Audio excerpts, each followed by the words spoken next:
I have to ask you about slaughterhouses.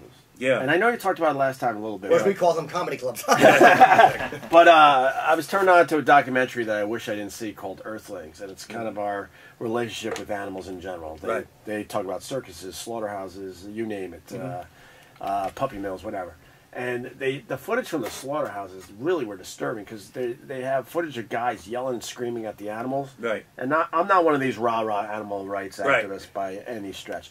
And some of this stuff is like, move, motherfucker! Right. And he's hitting the cattle, what kind of whatever. animals were they? I think it was cattle, yeah. And I just want to ask you about that. Yeah. Do people do that because they're just trying to get through their day? Yeah. Did you see any of that type of stuff? Or they just genuinely cruel. When you work in livestock, there are some cruel. You kind of keep your eyes out for. There's some guys that really enjoy that are sick.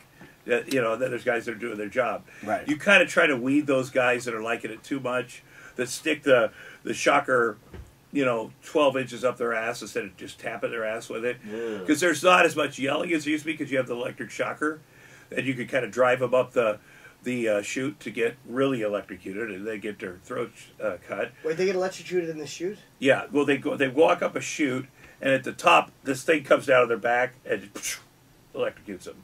And then before they wake up, which they might, you get their back hoof, get them on a chain, up in the air, cut their throat. You have to cut their throat in like 10 seconds. Wow. And you have to cut their throat. That's the best job. It's the sticker. He has the sharpest knife. You have to get it exactly right because that blood has to come out immediately. If that blood stops or you cut that vein wrong, the blood stays in the animal and it tastes gamey and you got to condemn it. You got to throw it away. Wow. So it's a fast thing. But, these hogs, they will walk up and follow their buddy even though they kind of see what's happening. Right. But when they don't, there's a lot of yelling by the idiots. Or, we have electric probes, and you could just tap them usually. But sometimes they get ornery and want to turn around, and then people freak out. Because when I was there, we were doing 5,000 hogs a day. That is a lot. You driving. If anybody, there's no brakes. If anybody goes down, if you cut your fucking finger off, your finger's gone. Because you got to get your numbers. They'll sew your stuff back up. And you'll be working. That's not it. That's no joke. Did any of this stuff ever bother you in the slaughterhouse?